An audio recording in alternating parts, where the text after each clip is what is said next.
ନୂଆ ବେତନ ଆୟୋଗକୁ ନେଇ ନୂଆ ଖବର। ସପ୍ତମ ବେତନ ଭଳି ମିଳିବ ବମ୍ପର ଲାଭ। ପ୍ରସ୍ତାବିତ ଅଷ୍ଟମ ବେତନ କମିଶନ କେନ୍ଦ୍ର ସରକାରୀ କର୍ମଚାରୀଙ୍କ ଦରମା ଏବଂ ପେନ୍ସନ ସଂଶୋଧନ କରିବ ବୋଲି ଆଶା କରାଯାଉଛି। ଇତିମଧ୍ୟରେ ନୂଆ ବେତନ କମିଶନକୁ ନେଇ ସାମ୍ନାକୁ ଆସିଛି ବଡ଼ ଖବର। ଆସନ୍ତୁ ଆଜି ଆମେ ଏହି ଖବର ଉପରେ ଟିକେ ନଜର ପକାଇବା। ତେଣୁ ଭିଡ଼ିଓକୁ ଆରମ୍ଭ କରିବା ପୂର୍ବରୁ ଆପଣ ସମସ୍ତଙ୍କୁ ଅନୁରୋଧ, ଯେଉଁମାନେ ଏପର୍ଯ୍ୟନ୍ତ ଆମ ଚ୍ୟାନେଲକୁ ସବସ୍କ୍ରାଇବ୍ କରିନାହାନ୍ତି ଆପଣମାନେ ଏବେ ହିଁ ଆମ ଚ୍ୟାନେଲକୁ ସବସ୍କ୍ରାଇବ୍ କରନ୍ତୁ ଆଉ ଏହି ଭିଡ଼ିଓକୁ ବହୁତ ମାତ୍ରାରେ ଲାଇକ୍ ସେୟାର କମେଣ୍ଟ କରନ୍ତୁ।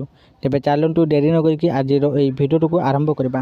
ଅଷ୍ଟମ ବେତନ କମିଶନ କର୍ମଚାରୀ ଏବଂ ଅନ୍ୟାନ୍ୟ ଅଂଶୀଦାରଙ୍କଠାରୁ ପରାମର୍ଶ ଲୋଡ଼ିଛି। ଏହି ସମୟରେ କେନ୍ଦ୍ର ସରକାରୀ କର୍ମଚାରୀଙ୍କ ମଧ୍ୟରେ ଗୋଟିଏ ପ୍ରଶ୍ନ ନିରନ୍ତର ଆଲୋଚନାର ବିଷୟ ହୋଇ ରହିଛି। ପରବର୍ତ୍ତୀ ବେତନ ସମୀକ୍ଷା କ'ଣ ସପ୍ତମ ବେତନ କମିଶନ ଅପେକ୍ଷା ଅଧିକ ବେତନ ବୃଦ୍ଧି କରିବ? କର୍ମଚାରୀ ସଂଘଗୁଡ଼ିକ ଏକ ଗୁରୁତ୍ୱପୂର୍ଣ୍ଣ ଫିଟମେଣ୍ଟ ଫ୍ୟାକ୍ଟର ଦାବି କରୁଥିବା ବେଳେ ବିଶେଷଜ୍ଞମାନେ କହିଛନ୍ତି ଯେ ଚୂଡ଼ାନ୍ତ ବୃଦ୍ଧି ମୁଖ୍ୟତଃ ଗୋଟିଏ ପ୍ରମୁଖ କାରଣ ଉପରେ ନିର୍ଭର କରିପାରେ। ମହଙ୍ଗା ଭତ୍ତା। ନୂଆ ବେତନ ଗଠନ କାର୍ଯ୍ୟକାରୀ ହେଲେ ମହଙ୍ଗା ଭତ୍ତାର ସ୍ତର କ'ଣ ହେବ? ଏହା ଏକ ଗୁରୁତ୍ୱପୂର୍ଣ୍ଣ ବିଷୟ ହେବ।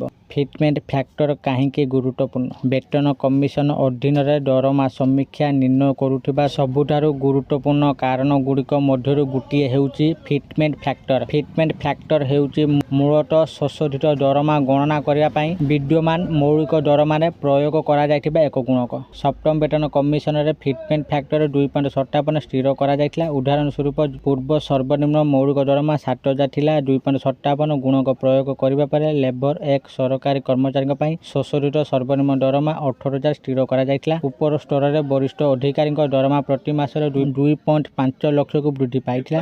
ଆଗାମୀ ଅଷ୍ଟମ ବେତନ କମିଶନ ଅଧୀନରେ ସବୁଠାରୁ ବଡ଼ ପ୍ରଶ୍ନ ହେଉଛି ଏକ ଗୁଣକ କ'ଣ ହେବ? ଗୁଣକ ନିର୍ଣ୍ଣୟ କରିବାରେ ଡିଏର ଭୂମିକା କାହିଁକି ଗୁରୁତ୍ୱପୂର୍ଣ୍ଣ? ଫିଟମେଣ୍ଟ ଫ୍ୟାକ୍ଟର ନିର୍ଣ୍ଣୟ କରିବାରେ ଏକ ପ୍ରମୁଖ କାରଣ ହେଉଛି ନୂଆ ବେତନ କମିଶନ ସୁପାରିଶ କାର୍ଯ୍ୟକାରୀ ହେବା ସମୟରେ ମହଙ୍ଗା ଭତ୍ତା ଡିଏର ଲେଭଲ।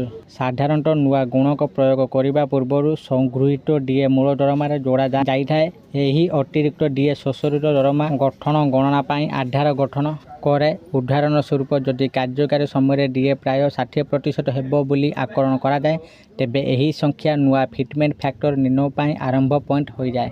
କାହିଁକି ଅଷ୍ଟମ ବେତନ କମିଶନରେ ଗୁଣକ ଅତ୍ୟାଧିକ ହୋଇପାରିବ ନାହିଁ? କର୍ମଚାରୀମାନଙ୍କୁ କମ୍ ଫିଟମେଣ୍ଟ ଫ୍ୟାକ୍ଟରରେ ସନ୍ତୁଷ୍ଟ ହେବାକୁ ପଡ଼ିପାରେ। ସବୁଠାରୁ ବଡ଼ କାରଣ ହେଉଛି ବର୍ତ୍ତମାନର ଡିଏ ଲେଭେଲ। ଯେତେବେଳେ ଷଷ୍ଠ ବେତନ କମିଶନ ଶେଷ ହେଲା ଏବଂ ସପ୍ତମ ବେତନ କମିଶନ ଲାଗୁ ହେଲା, ଡିଏ ପ୍ରାୟ 125%ରେ ପହଞ୍ଚି ସାରିଥିଲା। ଏହି ଉଚ୍ଚ ଡିଏ ଆଧାର କମିଶନକୁ ଅଧିକ ପ୍ରଭାବଶାଳୀ ଭାବରେ ଦରମା ଗଠନର ପୁନଃ ଗଠନ କରିବାକୁ ଅନୁମତି ଦେଇଥିଲା। ବିପରୀତରେ ସପ୍ତମ ବେତନ କମିଶନ ଅନୁଯାୟୀ ଡିଏ ବର୍ତ୍ତମାନ 58% ରହିଛି। ଯଦିଓ ଅଷ୍ଟମ ବେତନ କମିଶନ ସୁପାରିଶ କାର୍ଯ୍ୟକାରୀ ହେବା ପୂର୍ବରୁ ଆହୁରି ପରିବର୍ତ୍ତନ ହୁଏ, ଡିଏ ପ୍ରାୟ 6,870%ରେ ପହଞ୍ଚିବା କାରଣ ମୂଳ ଡିଏ ଷଷ୍ଠରୁ ସପ୍ତମ ବେତନ କମିଶନକୁ ପରିବର୍ତ୍ତନ ସମୟରେ ଯଥେଷ୍ଟ କମ୍ ଥିଲା। ବିଶେଷଜ୍ଞମାନେ କୁହନ୍ତି ଯେ ଏକ ବଡ଼ ଗୁଣକ ପାଇଁ ପରିସର ସୀମିତ। ସରଳ ଭାବରେ କହିବାକୁ ଗଲେ ମୂଳ ଡିଏ ଯେତେ କମ୍ ହେବ, ଦରମାରେ ଏକ ବଡ଼ ପରିବର୍ତ୍ତନ ହେବାର ସମ୍ଭାବନା ସେତେ କମ୍। ଶ୍ରମିକ ସଂଗଠନଗୁଡ଼ିକ କ'ଣ ଦାବି କରୁଛନ୍ତି? କର୍ମଚାରୀ ସଂଘଗୁଡ଼ିକ ଅଷ୍ଟମ ବେତନ କମିଶନରେ ଯଥେଷ୍ଟ ଅଧିକ ଫିଟମେଣ୍ଟ ଫ୍ୟାକ୍ଟର ଦାବି କରୁଛନ୍ତି। Federation of national postal organisation FNPO ବିଭିନ୍ନ ସ୍ତରରେ ଦରମା ଅସମାନତାକୁ ଦୂର କରିବା ପାଇଁ 3.0ରୁ 3.25 ପର୍ଯ୍ୟନ୍ତ ଏକ ବହୁସ୍ତରୀୟ ଫିଟମେଣ୍ଟ ଫ୍ୟାକ୍ଟର ପ୍ରସ୍ତାବ ଦେଇଛି। ପ୍ରସ୍ତାବ ଅନୁଯାୟୀ number 1 level 15 fitment factor 3.0, number 2 level 612 fitment factor 3.05ରୁ 3.10, number 3 level 1313A fitment factor 3.05, number 4 level 1415 fitment factor 3.15, number 5 level 16 fitment factor 3.2, number 6 level 1718 fitment factor 3.25।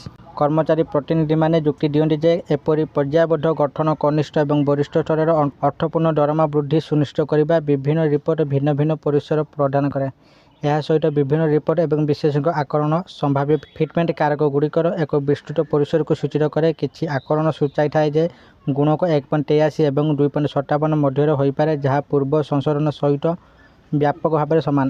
ଅନ୍ୟ ରିପୋର୍ଟ ସୂଚାଇଥାଏ ଯେ ଯଦି କର୍ମଚାରୀଙ୍କ ଦାବି ପୂରଣ ହୁଏ, ତେବେ କାରକ 3.0 କିମ୍ବା 3.25 ପର୍ଯ୍ୟନ୍ତ ବୃଦ୍ଧି ପାଇପାରେ।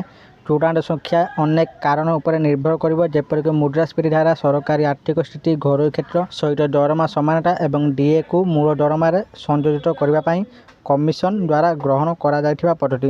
ସମୟ ସୀମା ଅଷ୍ଟମ ବେତନ କମିଶନ କେବେ ଲାଗୁ ହୋଇପାରିବ? ସରକାର ଜାନୁଆରୀ 2025ରେ ଅଷ୍ଟମ ବେତନ କମିଶନ ଘୋଷଣା କରିଥିଲେ, କିନ୍ତୁ ଏହାର କାର୍ଯ୍ୟାନ୍ୱୟନ ପାଇଁ ସମୟ ଲାଗିବ।